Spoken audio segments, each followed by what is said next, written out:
En el Imperio Romano, a partir del siglo I o II, empezaron a establecerse, presionando en las fronteras, aprovechando disidencias internas en el gobierno del imperio, pues empezaron a establecerse los pueblos germanos.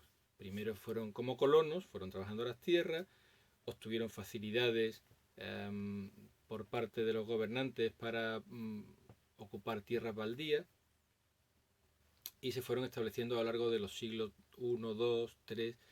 Y ya en el siglo III y el siglo IV esa ocupación se fue haciendo violenta. Los pueblos fueron hostigando las fronteras, sobre todo desde la frontera germánica, y finalmente invadieron de manera más o menos violenta pues distintas zonas de el Imperio Romano hasta llegar a su desmembración. Los colonos, es decir, los que se fueron estableciendo en los primeros siglos, no tuvieron mucho problema en aceptar las tradiciones romanas y se fueron asimilando a las costumbres romanas.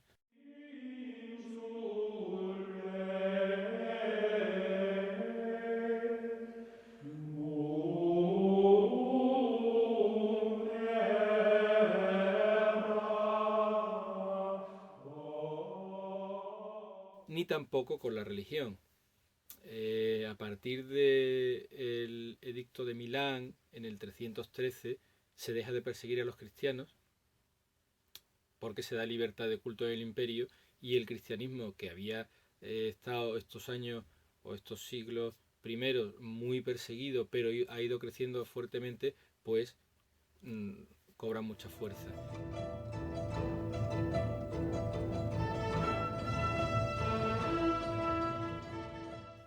De dejar de ser perseguido, casi se va convirtiendo en la religión oficial del imperio. Y los gobernantes posteriores de los pueblos bárbaros también la van a adoptar y casi todos se van a convertir al cristianismo, con lo cual la religión va a cobrar una fuerza potente en el comienzo de la Edad Media.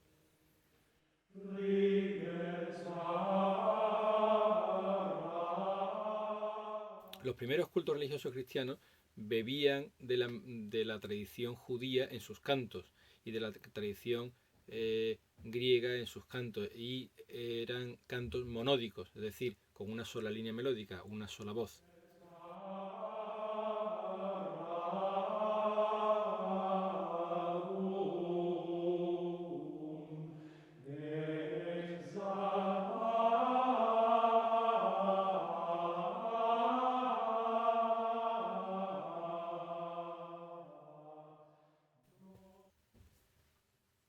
Estos cantos son los cantos que se van a ir desarrollando en la liturgia a comienzo de la Edad Media. De tal manera que en las celebraciones religiosas el canto va a ser monódico.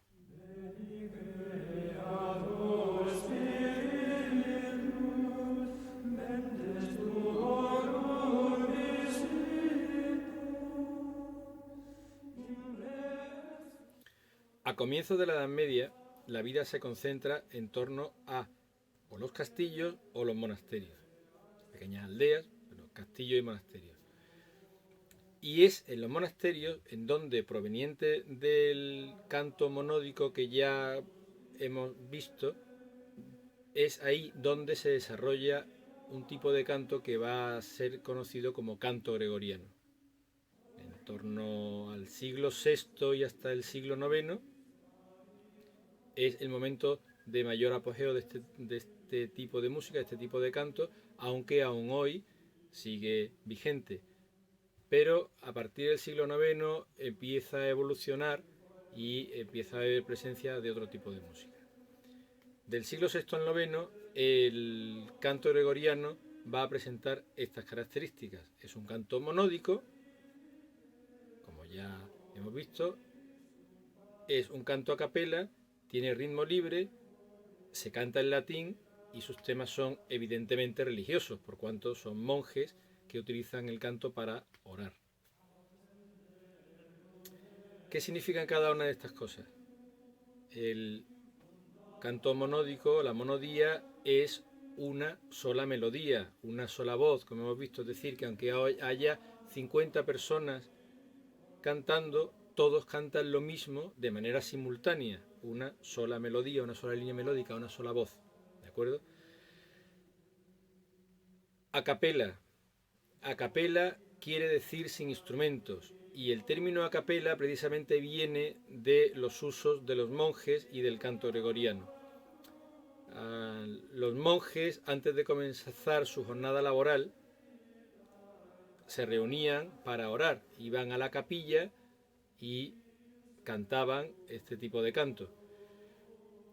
La capilla es un lugar pequeño dentro del monasterio donde caben justos y no entra otra cosa, no es necesario más instrumentos ni más adornos porque ellos con sus voces cantan y se acabó. Capilla en latín es capella, entonces ir a capella, pues termina poniendo en relación el ir a capella con el tipo de canto que se hace en la capela, que es un canto sin instrumentos. Desde entonces, a capella quiere decir sin instrumentos. Así que monódico, a capella, con ritmo libre, es decir, no hay notación musical, se huye de todo ritmo que pueda ser matemático o que pueda ser machacón. El ritmo es libre, es una especie de ondulación que tiende a elevar el espíritu, el contenido religioso. Entonces tenemos monódico, a capela, ritmo libre y cantado en latín. El latín es el idioma oficial de la Iglesia. Lo es desde que a finales del Imperio Romano el imperio se hace finalmente católico y la Iglesia entonces adopta el idioma como oficial y lo mantiene. El latín es el idioma oficial de la Iglesia.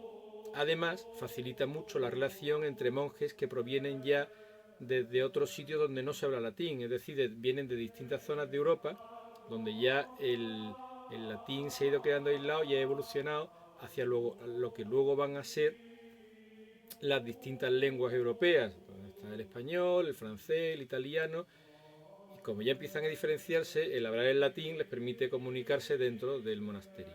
Así pues, ritmo libre, cantado ritmo libre, a capela, monódico, cantado en latín y de tema religioso.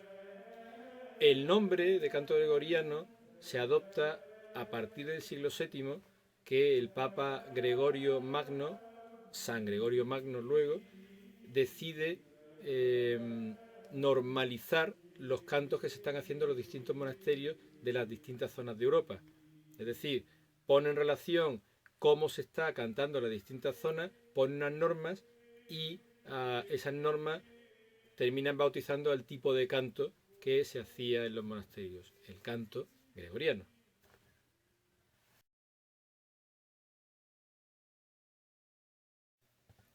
El canto gregoriano supone la conjunción de tres culturas, la griega, la romana y la judía. Es decir, que el canto gregoriano y su forma de entonar no es del todo ajena al pueblo llano, de tal manera que a finales del siglo o durante el siglo IX que se han originado, el gregoriano origina un tipo de música que se llaman los tropos y las secuencias, que son las secuencias que se cantan en un momento determinado de la oración y los tropos y tal.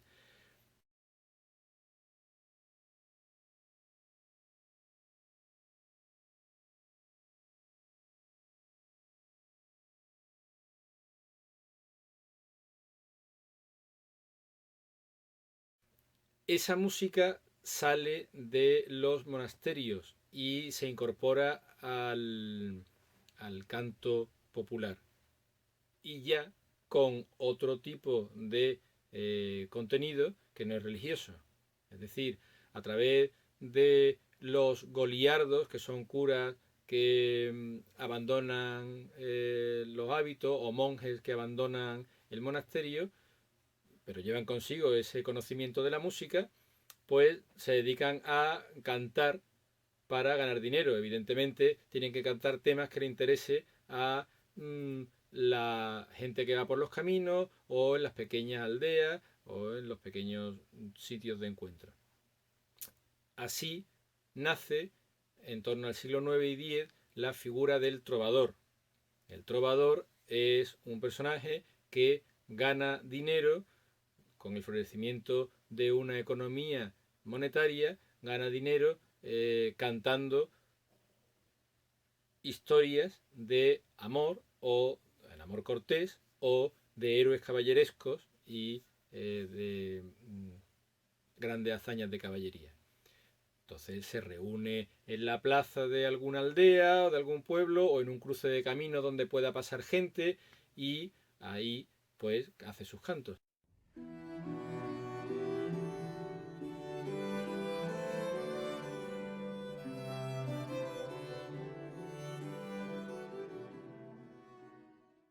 El canto de los trovadores aún sigue siendo monódico, pero ya va acompañado de un instrumento. Habitualmente se acompañan de guitarras, tiene un ritmo un poco más marcado porque tiene que llamar la atención de la gente que concentra y va a ir evolucionando a lo largo del siglo IX, X y XI. En el X ya comienza el románico.